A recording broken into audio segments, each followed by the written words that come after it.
All right, we are live. All right. Hello, everyone. Thank you for coming to this meetup today. We are going to have a fantastic panel on the art of collecting NFTs.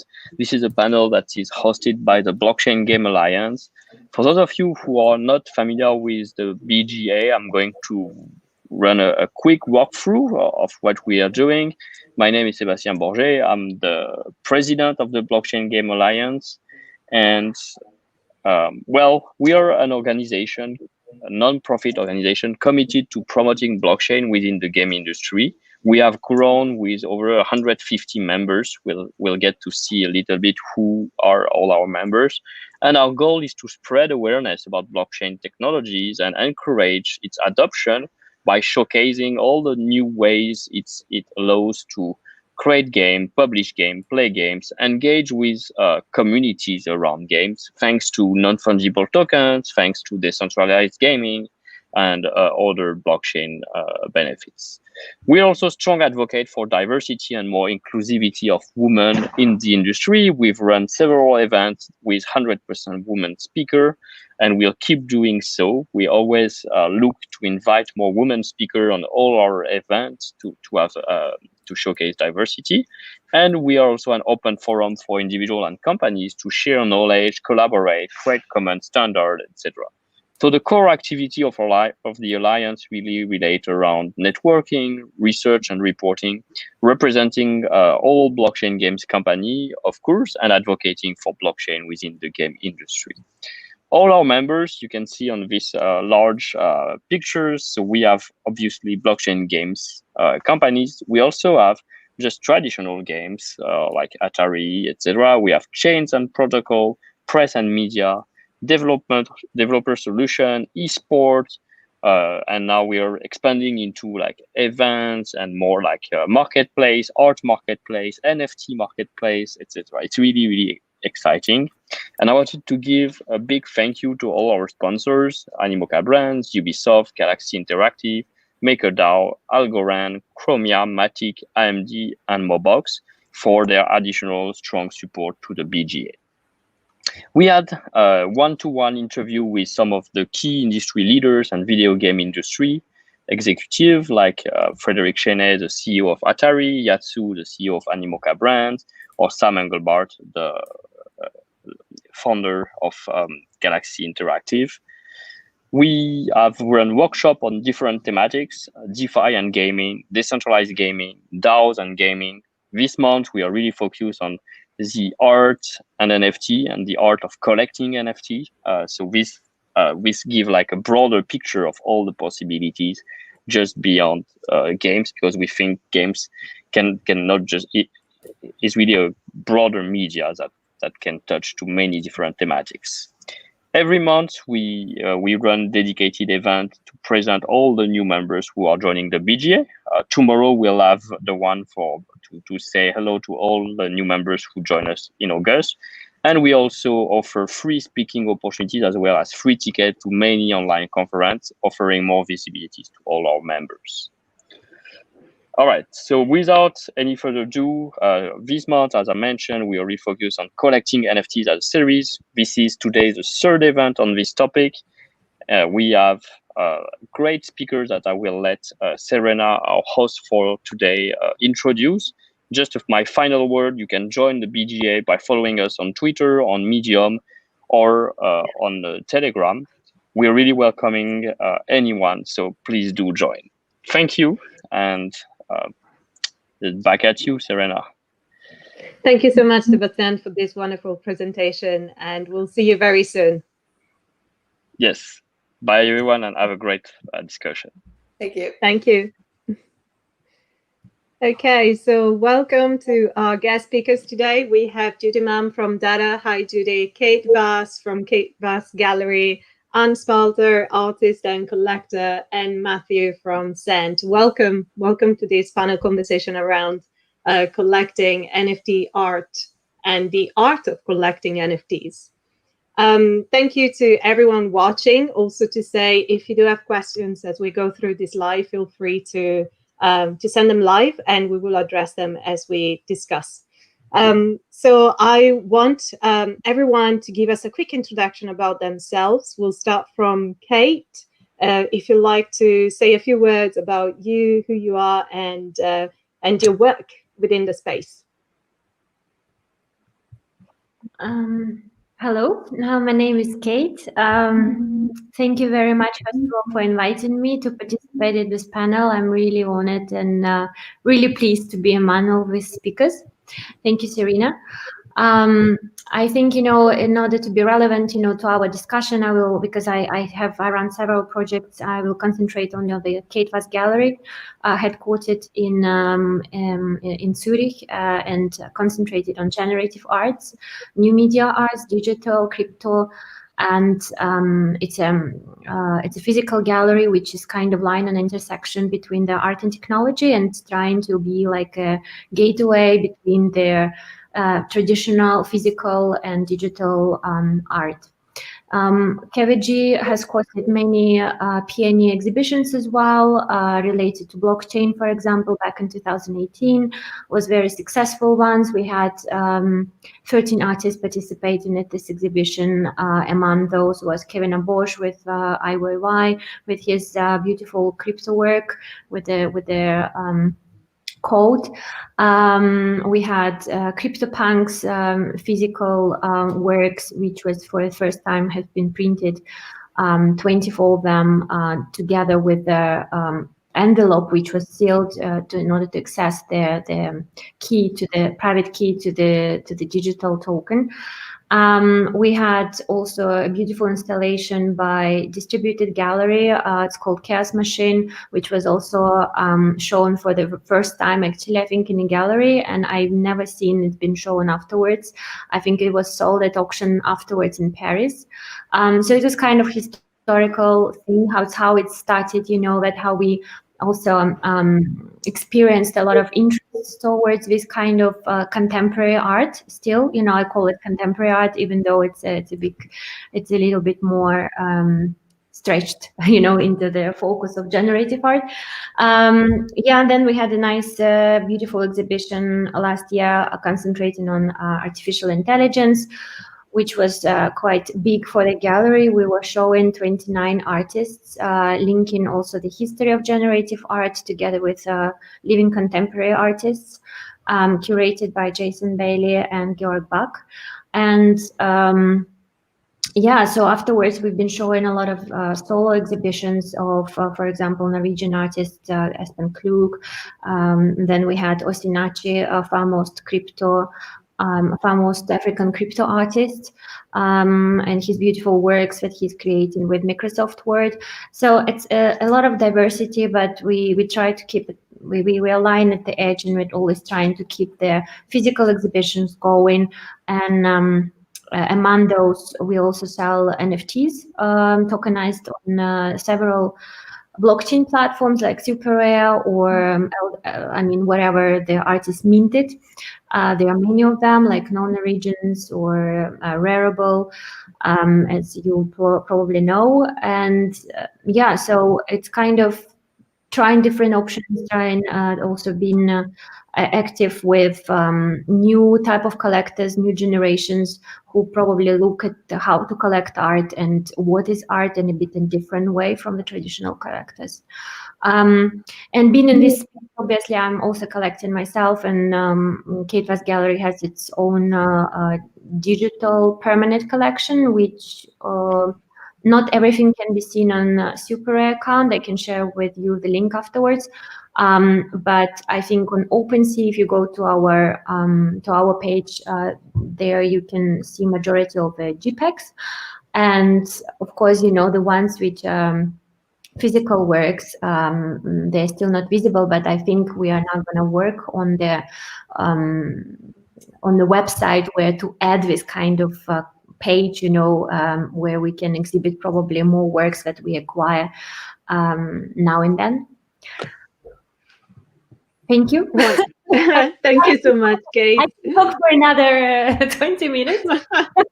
We're definitely interested to hear your views as a collector, and thank you for the intro about Kate Vass Gallery. I visited personally the gallery and met Kate, and it's such a brilliant place. It's wonderful to go and visit in Zurich. It's a wonderful location, and Kate is such a wonderful host. So thank you so much for this intro. I will pass now the word to Anne. Welcome, Anne. Thank you. Thanks so much. It's an honor to be here. And as a collector, we purchase things from the Kate Vass Gallery, which is very excellent, and we've enjoyed our pieces very much. I don't know, maybe I could show my screen actually, and I'll talk a little bit about the collection, just sure. so people Let can me just, I'll just remove the slides for a moment so I can have your screen here. Should I click on it, or do you do it? Yeah, if you click on share screen, then I can add it onto the live. Thank you.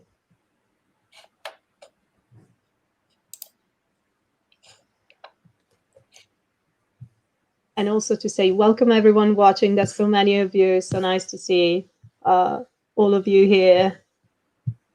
Say hello to Ilan, Eleonora. Just sharing the whole screen because I think it's easier. Yeah, sure. That way. Our collection right now does not have any NFTs in it, but I just want to talk a little bit about the genesis of the collection and sure. the parallels. Sorry, Anne. Sorry to interrupt. Have you shared your screen already, or because I don't see it? I did. Can you see it? It says entire screen. Oh, share. I didn't click the final button. Do you see it now? Okay, no problem. Not yet. Not yet. Chrome has lost version. I don't need to capture my screen. Did it come through? No. Hold on. It says Chrome needs to do something. No, that's to record my screen. I don't need to do that. Okay, well, I don't need to share it. We can share it later, but thank you so much for trying. Yeah. Or, yeah, if people want to see the collection, it's at spalterdigital.com. And I was writing a textbook called The Computer and the Visual Arts to help me teach courses at Brown University and the Rhode Island School of Design. And in the process of doing that, I began interviewing some of the pioneers in the field of early computer artwork. And Michael Spalter, who is an art history major, said, you know, these people, they're like the Impressionists. The Academy hates them. They have decades of amazing work. They all know each other. I think this work is really going to be important and we should try to support it. And we didn't have very much money to collect anything at the time, but nobody was interested in the work. So we were able to get some things, you know, within our budget and started on a very small scale collecting work. And just here and there as we could, and getting to know the artists. And that was over 20 years ago. And now we have almost 700 pieces, maybe even a few more in the collection. And we have been putting them all online as a resource for scholars, curators to look at the work. And I think nobody was interested in this work. We told our daughter, there's these weird things with lines on the third floor of the house, don't throw it out. It might be important someday. We thought it would be maybe generations before anyone realized how important it was, but actually it's happened pretty quickly. And we've lent work to MoMA, to the Museum of Contemporary Art and Seoul, to a lot of important places. Some big shows are coming up featuring early computer artwork.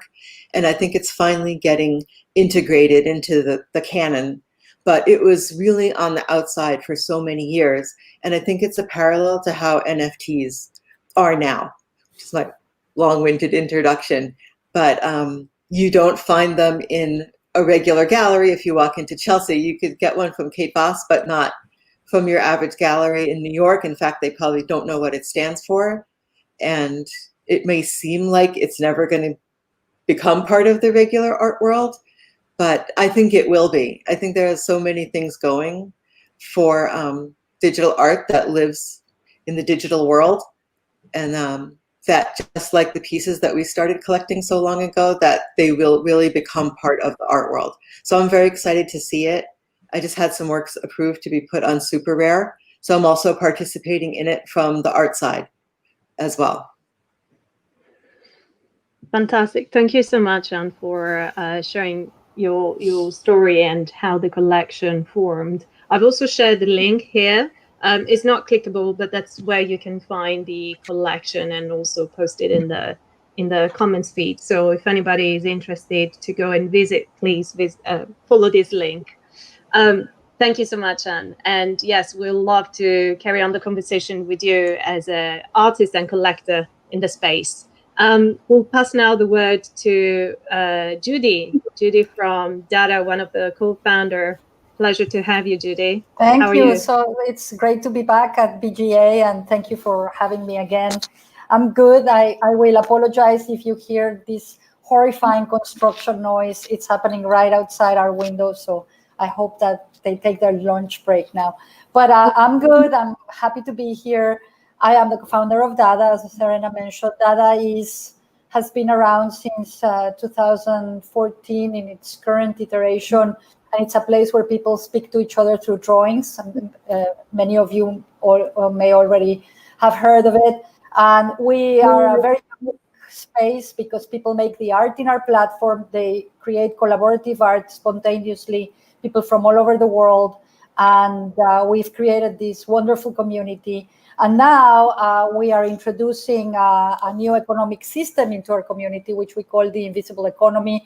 You can check the entire paper on our blog on Medium, where basically we are creating a completely different way of basically monetizing and creating value collaboratively and community-driven from the people who participate with us and the artists who draw with us.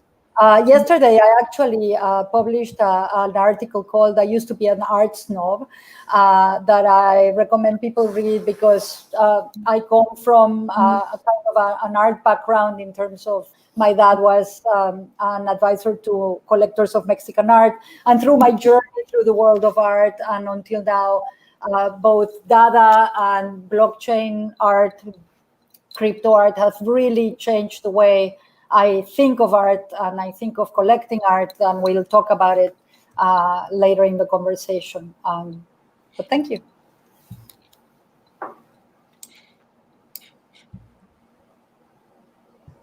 Thank you, Judy. And now we'll pass on the word to Matthew from Sand. Hello, and thank you so much for being here. I know it's very late your side, but thank you and welcome. Everybody, my name is Matthew. I'm co-founder of Cent. Cent is a platform for incentivized subscriptions where we want to focus on letting creators create, and we want to allow creators' fans to get closer to the creators and to earn alongside of them. I'm also the creator of the weekly WHIP meetup, which is a virtual meetup held every Thursday at 12 p.m. Pacific in the metaverse. In worlds like CryptoVoxels or Decentraland, where we bring together folks that are doing interesting things in crypto art, NFT land, and DeFi in the crypto space, so that they can share their works in progress and help cross-pollinate some super interesting ideas. And so we can go on some really interesting metaverse excursions. I got into collecting digital art about 1.5 years ago, thanks to Cent and the amazing creators that are on the platform. And if you see my soju bottle that is flashing green, that is a Connie digital render of my Twitter avatar, which is the first piece of tokenized art, I guess you could say, that I've collected back last year on Cent when I first met Connie Digital. So really, really honored and super excited to share this panel with these esteemed panelists. So looking forward to getting into things. Thank you so much, Matthew. And yes, as I said, welcome everyone to this panel on collecting NFT art. So let's dive into this conversation. So the first question I would love to share with you is what motivates you as a collector to collect? And then I would love to address the NFT and how that helps or not your collection. So I would like to quickly go around and ask you if you could share in a sentence what it means for you collecting and what motivates you as a collector to collect art. We can start from Judy and then we can go around. For me, it's very simple. It's art that I love. It's art that speaks to me. Obviously, art that I love and I can afford, because I love Jackson Pollock. I can't afford him. But art that just immediately connects is probably the first and most powerful feeling. And then, of course, there's in our world of NFTs, there's as somebody mentioned, we know the artists. It's a close community where artists collect other artists, where you also, the fact that there's such an immediacy also makes you perhaps want to champion certain artists that you discover and that you think are doing great work. But that's, for me, the most, those are probably the two motivations. I do not think of collecting art as an investment in the future, although it may very well be a good investment. That's not what drives me. Thank you, Judy, for sharing that. And what about you, Kate? What motivates you to collect art? Well, I think one has to be passionate about collecting and about art that one collects. And this is my case, but I also have a conflict of interest because I have a gallery. we do a lot of shows and exhibitions, and I always have to stretch my budgets. Like people spend a lot on fashion or something like that, and I'm like, God, I just spent the budget, the monthly budget already on NFT or another digital work or another contemporary work, which is like a print or something like that. So I always have to be careful. I mean, I represent the artists I love, and the shows that we make, I believe in strongly in each one of them. So most likely you will see a lot in the collection of the artists that we've been already showing. And I think it's a good thing, because it's also, I think every gallery has to do that in order to support also the artists and that they truly believe what they're doing. On a separate note, I also collect something that we don't show, because we can show everything, and the program is obviously heavily curated, and some of the works, they speak to me, but they don't really fit into the group shows, or cannot really be enough, for the solo show in the gallery. So I guess I definitely agree with Judy that one has to collect something that really speaks to you emotionally, and that not necessarily maybe will bring you a big value, but the value for me in this case is a bit in experience of how you live with this art, how you feel about this art, if you hang it on the wall or if you look at it as a JPEG on a screen. It's different kind of value that will bring you all these emotions and experience over the years in the future. And that's, I think, the most of it, and if there will be another additional monetary value adding up, then you did a good job, and you had a good focus, and your taste is good. Wonderful. I think it's an interesting view to see that you combine both your sentiment value and the investment value. Having a gallery, I think that's important to balance the two. What is your vision, Anne, on that? What makes you collect art, and what motivates or drives your choices? I guess it's a theme is emerging here of having to collect things that you really love, especially because when we began, we didn't know if anyone else would ever be interested in it. So it wasn't from an investment perspective. So one of our guiding principles has always been that if it's not something we want to hang on the wall and look at for the rest of our lives, then we weren't going to acquire it.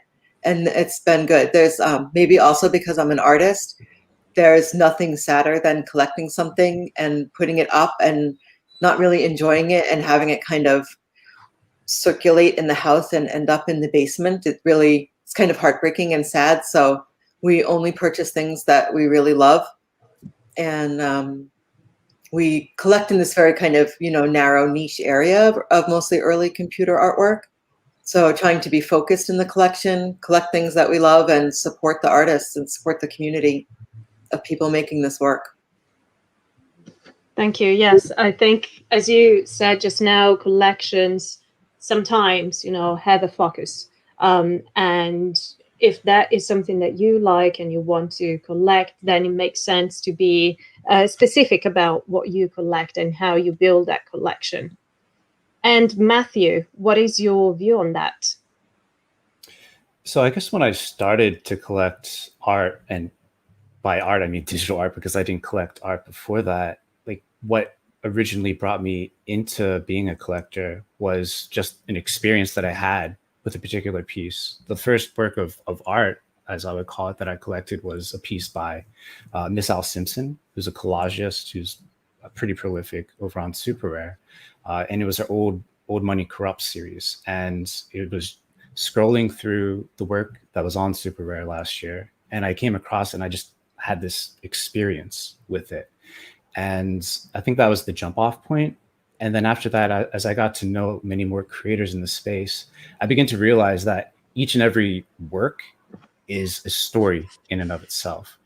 And I became fascinated with the different types of stories that are like obviously existing within every sphere of art, but within crypto art or tokenized art, you can look at the individual tokenized works of art as tokenized stories.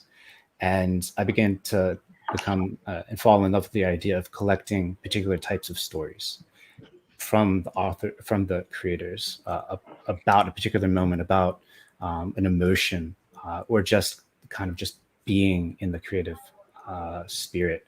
And I find that just infinitely inspiring. And again, going back to the experience, having that experience with these beautiful stories, I feel like that's what collecting art is for me. Thank you. You know, a couple of thoughts come to mind. I think that we all agree that the first impulse is stuff that speaks to you. But now that Matthew mentions it, I think collecting is also a creative act. You know, like it's like curating. Like you could go into like a specific niche, like Anne does, or collect certain themes, and it is a kind of a way of being creative. At the same time, maybe more with physical art, but it's also kind of taking care of something. Like if it's a physical piece, you give it a home, you display it, you take care of it, you make sure it's it fell into the right hands. So there's also that kind of feeling of, and with NFTs, it may be so also, because some people think that because they bought an NFT, they have a right to burn it, for instance, or they think that, and so, there is that possibility. So the fact that you own something doesn't necessarily mean that you have certain rights, and in that we are thinking, what are the rights and the privileges of collecting? It's not only a right, it's also you have a responsibility as a collector, as I'm sure that both Kate and Anne will agree with me. And so it's not about it's mine and I can do whatever I want with it. It's mine, and what is my role as a collector to further the understanding of art, to take care of it, and to educate people and to educate myself. No. Yeah, absolutely, Judy. And I think what you said just now, it follows on to my next questions, which it's going to touch on what are the advantages and disadvantages of collecting art as an NFT. Because we've now, I think everyone shared the fact that we collect what we love. As a first instinct, we like something, we connect with the artist, and you can connect with the artwork on different levels. And somehow we all have that common ground that we tend to collect or share something that we like. And then there are other factors, such as NFTs. So touching upon the NFT technology, which we are referring to as a non-fungible token, and so unique identifiable works of art that are linked to a token, we're referring to digital assets. Sometimes those have a physical representation, sometimes they don't. So I would love for you to tell me, what is your experience of collecting NFTs, and what do you see as an advantage or disadvantage, and whether NFT art makes the art more or less valuable? And here I'm talking more as your collector point of view. So maybe we can start from Kate.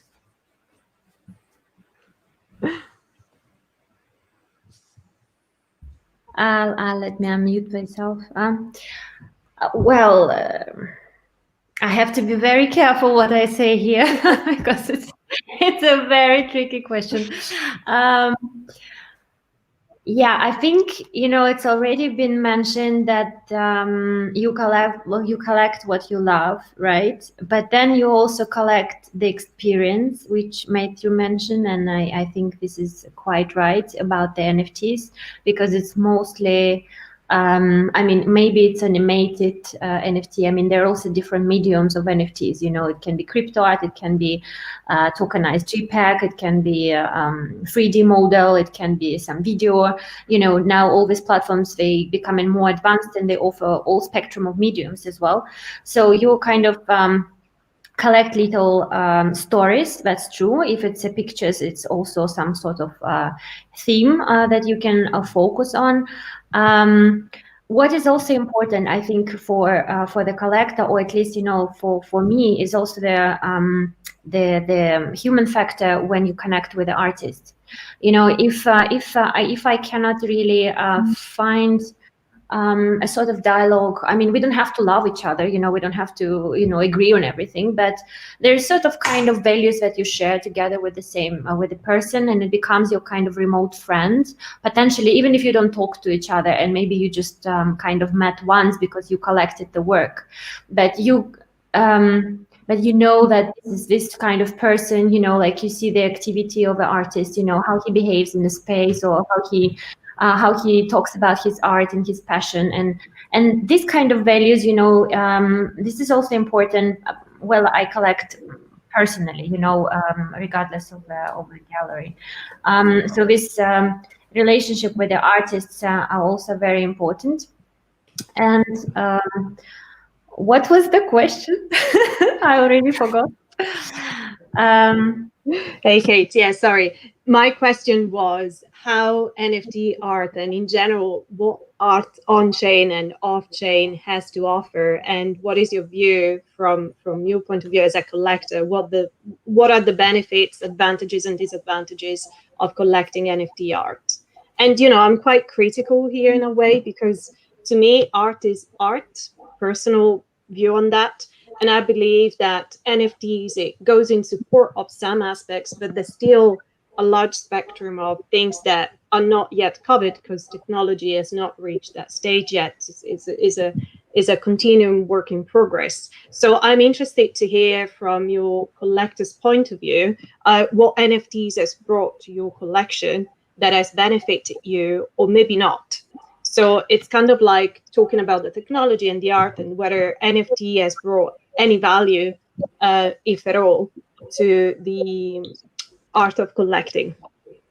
Thank you. Well, I think, there are two things which has to be mentioned. First of all, that all these blockchain platforms, they started in order to democratize the market in sort of way, that the artists can reach out to the potential collectors directly without any third-party intermediary. Therefore, the pricing can be maybe a little bit different, or I don't know what they've been thinking. Maybe the life of the artist will be easier, if they would wear different hats of selling art and administrating art and marketing themselves and being an auctioneer and still negotiating with the collectors and still creating. I mean, I think, like they just added up more responsibilities on themselves, to be honest with you. But still, the idea was really cool, in order to democratize the market. So there are more artists who are creative, particularly in the digital space, that we can reach out to the collectors or potential collectors or collectors to be. Who may come across just by chance somewhere in the space, and fell in love with the work. So I think, in that sense, it's a great idea, and I think, it brought up a lot of bonuses, a lot of advantages to the artists. Also, that you can browse around the artists probably and the works that you would not be able to experience elsewhere. And for me as a collector, I think it's very important because, to be dependent on the galleries or to be dependent on the platforms like Artsy or ArtNet or something like that, which are still kind of influenced by the galleries who pay for to in order to showcase their art.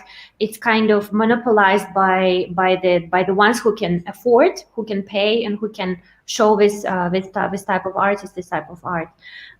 So I it was a big advantage for me as a collector also to experience different types of works from all over the world, and reach out to the artist directly without also any intermediaries. Sad that I'm saying that I'm a gallerist, but it's true, and I mean, that's an interesting point. Yeah, for sure. Yeah, but if there would be more galleries like Kate Vass Gallery, who is kind of trying to help the artist also in this kind of space, then I don't mind to reach out to the gallery either. Like, it doesn't matter to who you reach out, and it just the most important that you're exposed to the new type of art, and that you can freely experience yourself and feel comfortable in the space.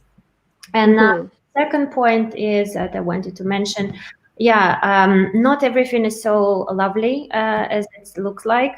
There are obviously some issues, and not every artwork has a physical outcome of it. So majority of NFTs are purely digital, and then you're kind of you have no other alternative just to have a digital work, and you have this kind of JPEG, and you store it in your wallet, for example. But and then you have to figure out the way of how you look at it, or how you exhibit it at home, or how you experience this art collection at home. And there are many solutions. We can talk about that as well. But I still find it a bit tricky for majority of people, but my collectors, they ask me about that, and I also try to help with that, So it's kind of probably for some an issue, for some maybe not, because for me, again, of being both gallerist and a private collector, I find it super cool that I can only actually have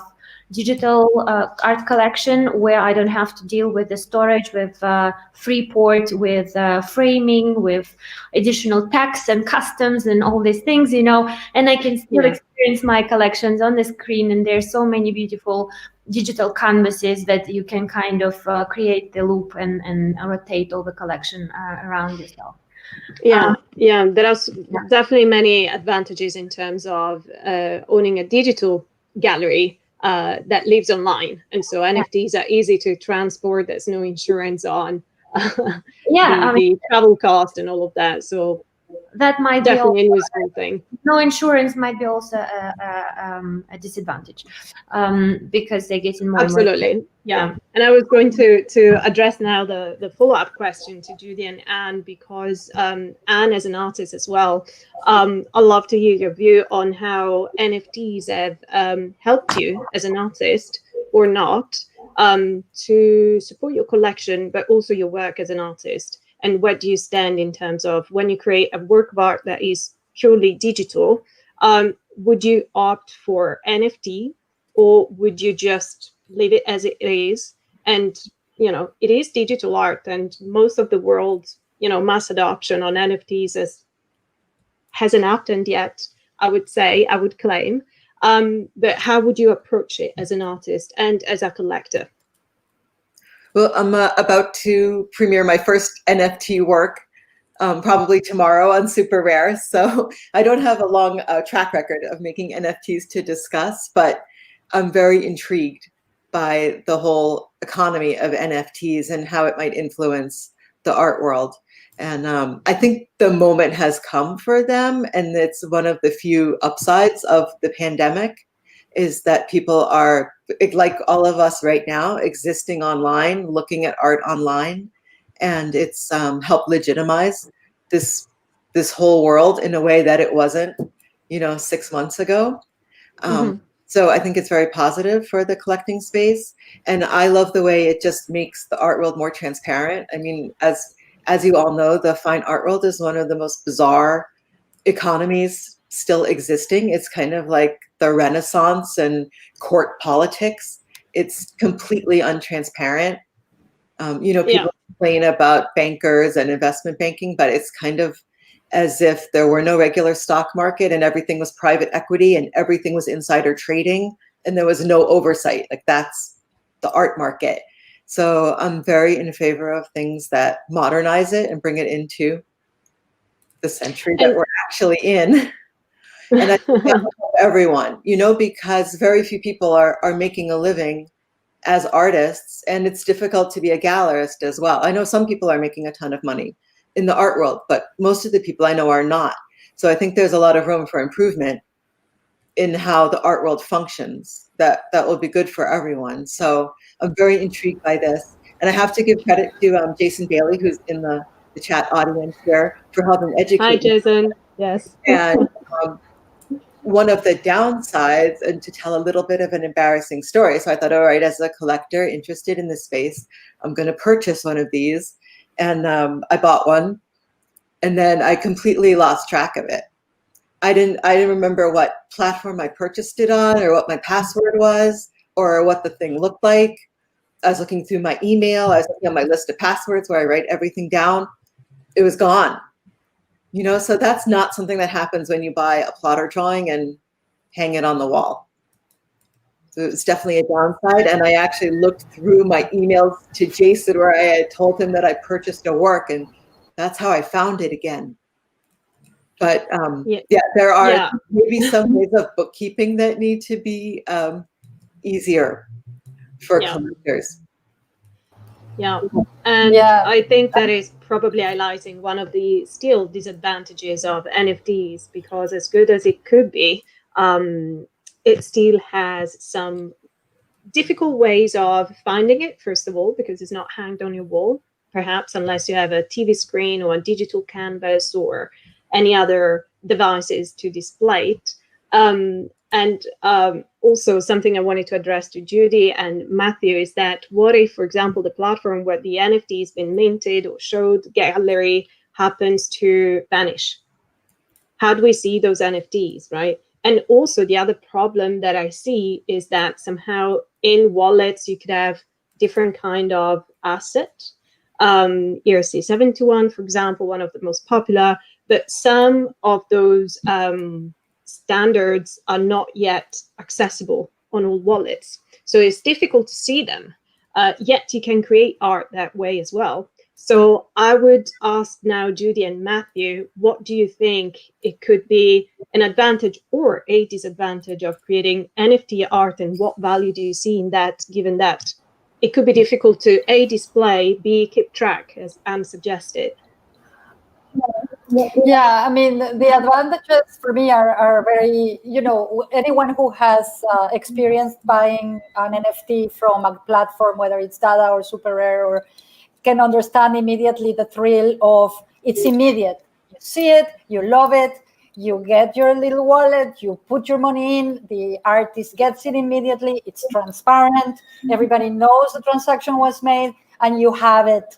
And that is really, if you consider that collecting art in the, let's say, regular art world would entail a lot more, perhaps research and going physically to the gallery and inquiring. They never want to tell you the price of things because, as Anne said, it's so not transparent. They look at you funny if you ask.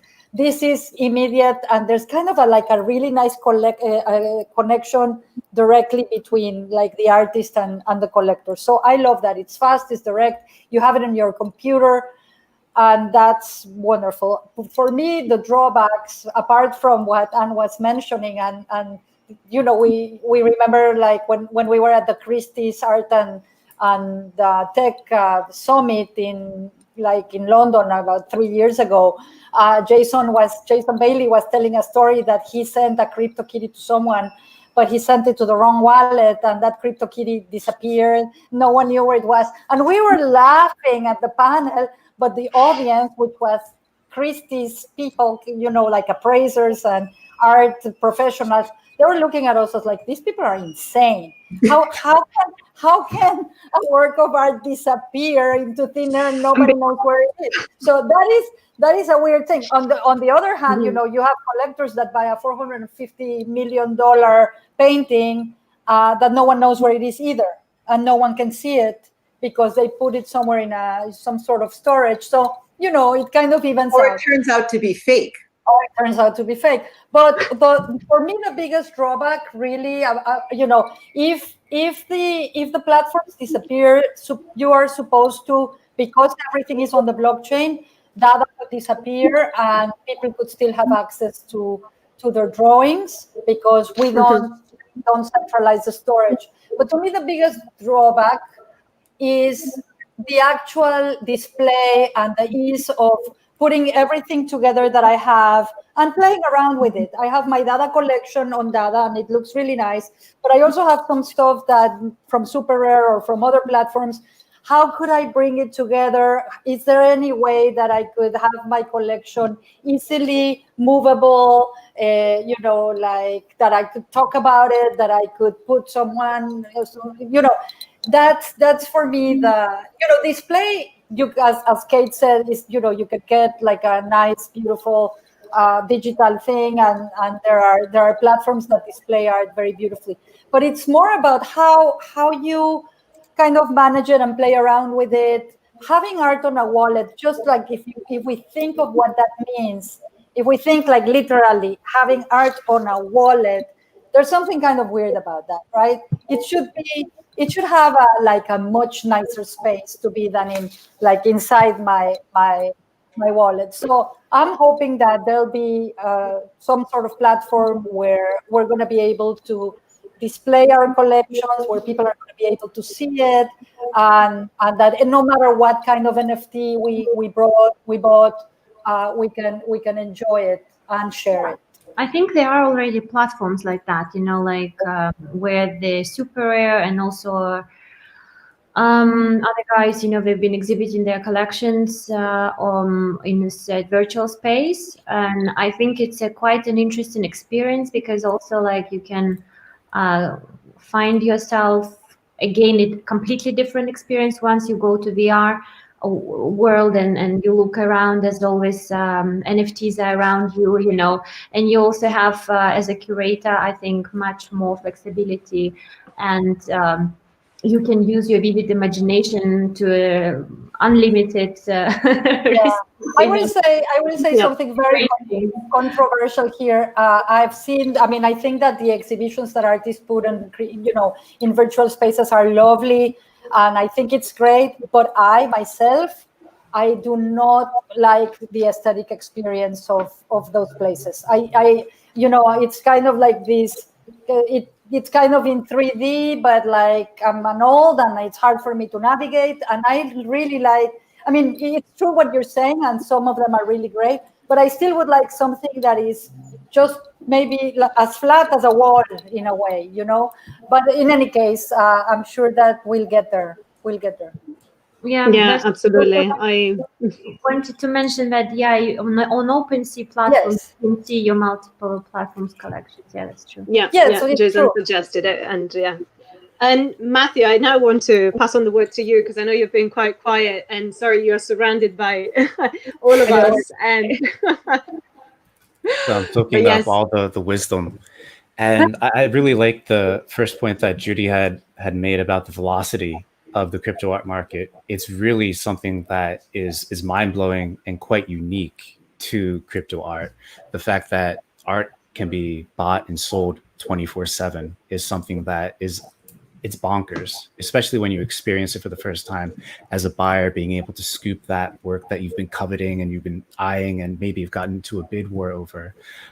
And also as a collector, if you put anything on the market, waking up to an email, for example, from Super Rare saying that you had like a 7,400% sale on a work that you collected last year, it is insane. That is an insane feeling. But to me, the real benefits of tokenized art and NFTs as a way to make digital art digitally scarce and digitally ownable is the attraction or the attention that it's drawing from especially latent digital artists. Creators who have maybe been working professionally as graphic designers for advertising firms who may have not considered themselves artists, but definitely consider themselves creators, but are realizing now that there is a market that's being created because of this digital scarcity and digital ownership that is bringing collectors in and adding liquidity to a market. And folks are realizing that, well, they can now independently create, and maybe now they can engage in that creative process. They can make art that they haven't been able to make up until this time, because I mean, you're working in a company with a team.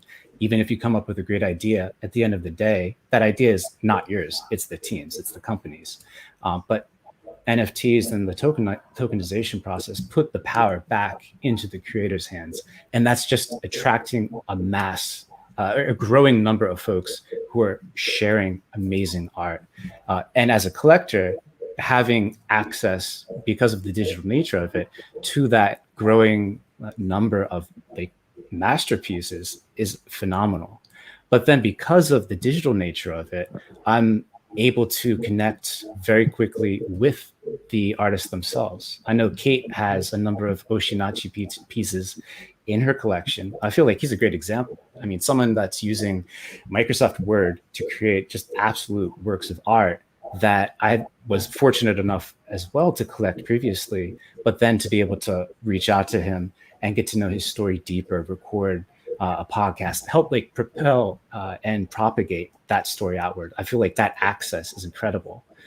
But there's also like this interesting collector experience that's enabled by virtue of these tokens that are ownable. Like, for example, Matt Kane is doing something really unique where people who purchase his work are able to gain access to an exclusive space that Matt builds out into his website for his collectors only. So you have to actually own one of his works in order to gain access to the special space where he provides extra background details, stories that layer on that experience of the work that the collector collected. Josie Bellini is doing something similar when people are collecting her work.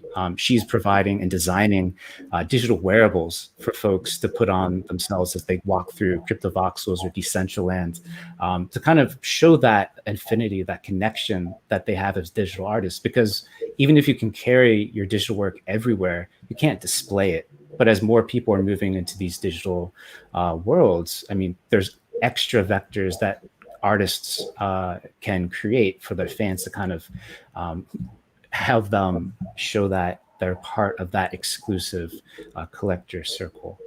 And I know we're just talking about like virtual worlds and things like that, and there's pros and cons to those virtual worlds. But as a collector of digital art, I love the fact that in my CryptoVoxel space, for example, I can create an epic art wall, just like you would find like hundreds of years ago in like the cafes, or like it's an amazing experience to be able to go into a digital world and set up your art in a way that you would never be able to experience it in real life. So instead of having something hang on a wall in a human scale, you can make something 10 meters high and you can just stare at it. You can enjoy it in this totally different context that you never would be able to previously. But to kind of throw some cold water onto what some people think as a positive because of the NFTs and the transparency, I feel like there's potentially a false illusion of like transparency into the market, because there's always scope for example, collectors to work with artists. And this is not like a negative or anything like that, but for example, they could agree to a commission sale where they would pay X amount of dollars across a couple pieces that they would then actually enact as a bid on any of these marketplaces, right?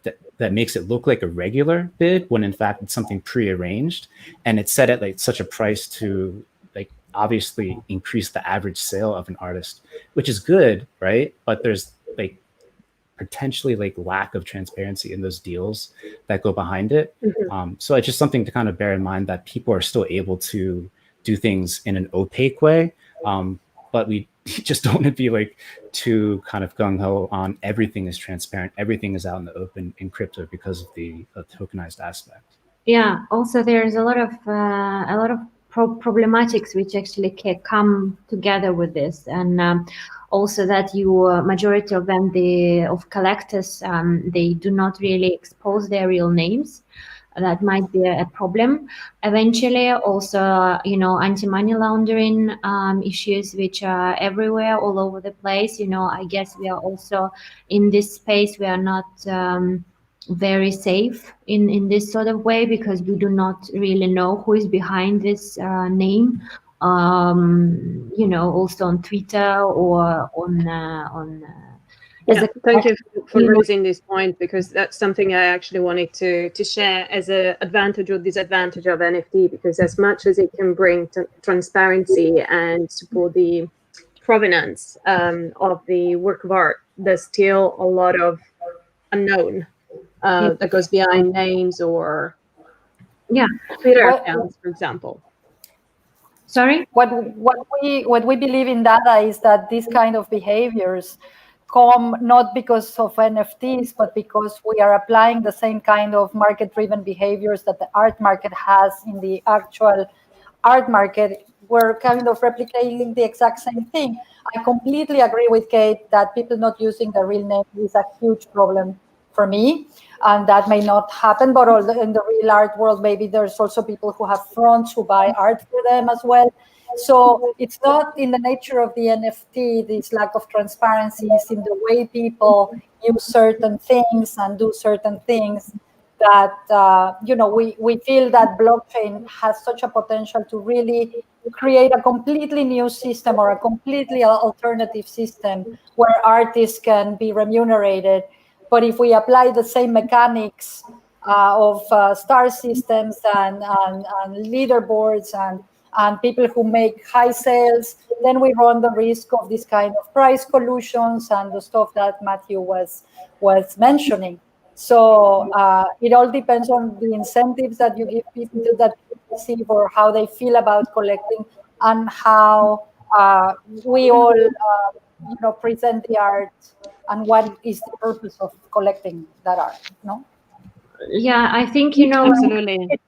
The situation might change if we will experience more regulations in sort of way, also about the data collection, or at least, like if the collectors do not want to be exposed with the name when they buy the work or when they operate, publicly. But probably, for the KYC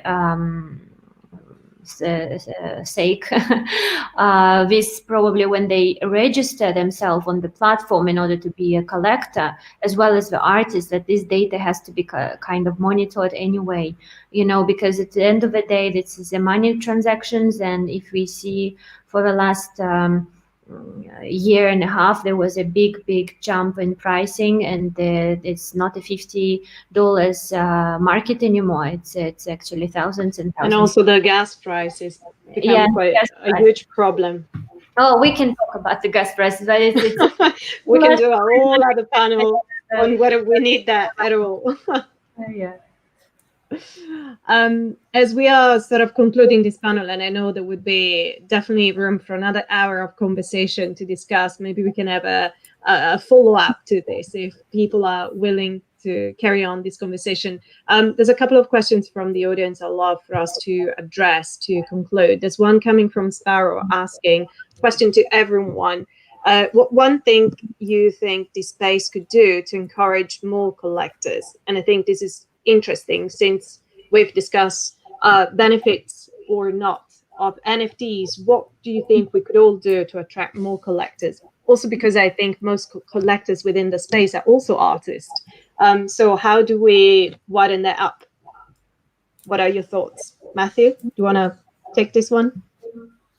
So this is something that I discovered just by chance of actually having people come into the space, because they've come across some of the stories that I've been trying to share about the pieces that I collect and the artists behind those pieces. So putting out more content about the artists. I don't think we can shine a light on the artists enough and tell their stories and why what is happening in the space is so unique. And there are people out there that are either active art collectors in real life, or are latent collectors who have been in crypto or are kind of crypto adjacent, and they've been watching this space and they just they come across the story that really resonates with them, and then they see the work, and then it's just like a 1-2 punch.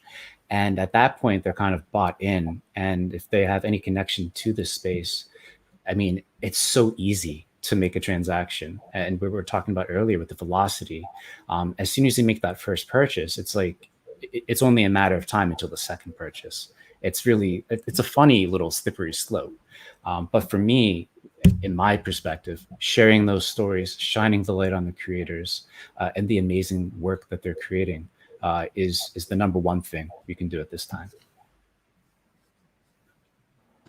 I think it's a matter of seconds once you make that first purchase, really. But the problem is before you make that first purchase, for very many people, just getting to understand how to get a digital wallet and how to operate this thing, it's I think a big barrier. I think as this space is expanding and it's getting more attention and there are more platforms making it easier, I would think just get more people to understand that.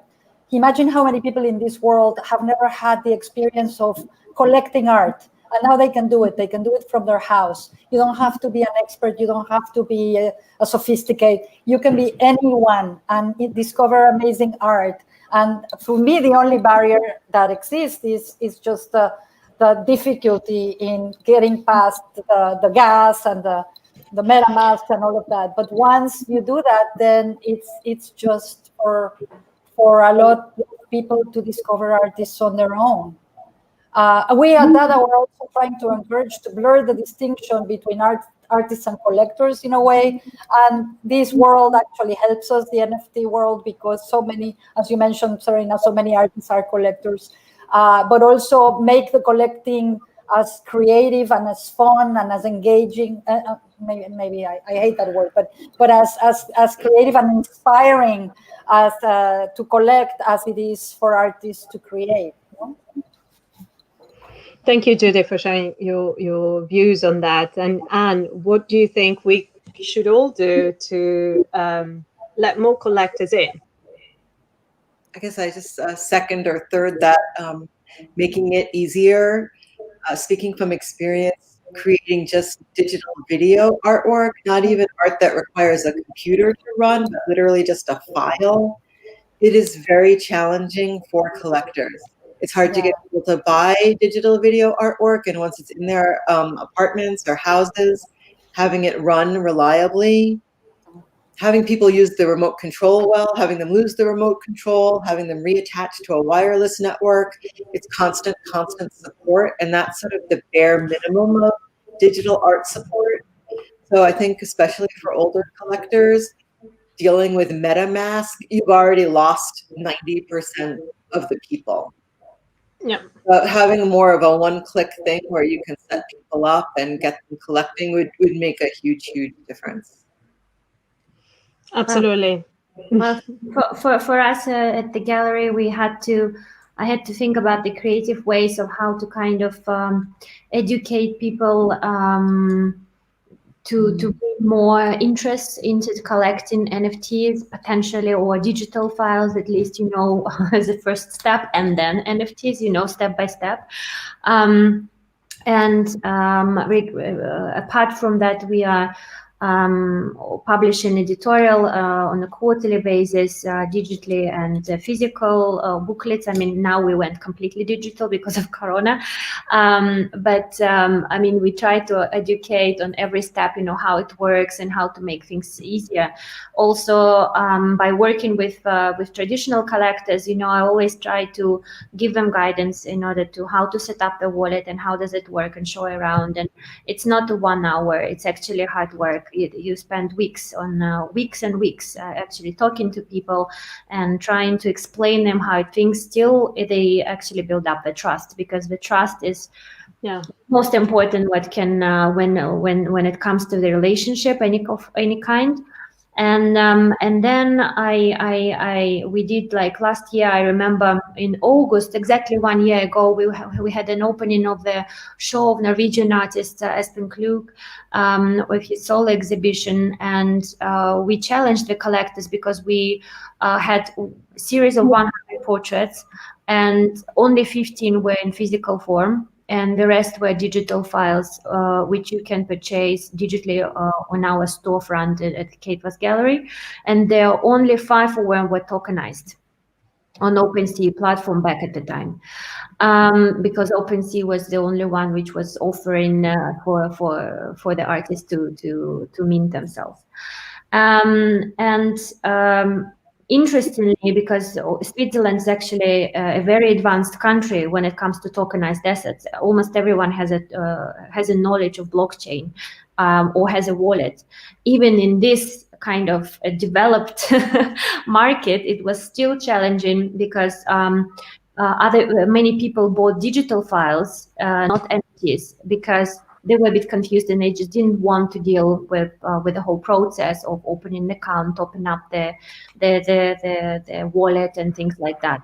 But as we move forward, more and more people realize that even though you don't want to deal with this, eventually you have to deal with this, because the whole system, not only in art world, is having a big shift towards tech and towards blockchain. So we've been tokenizing more and more works, and they've been all successfully sold as NFTs. Now already on OpenSea and Super Rare.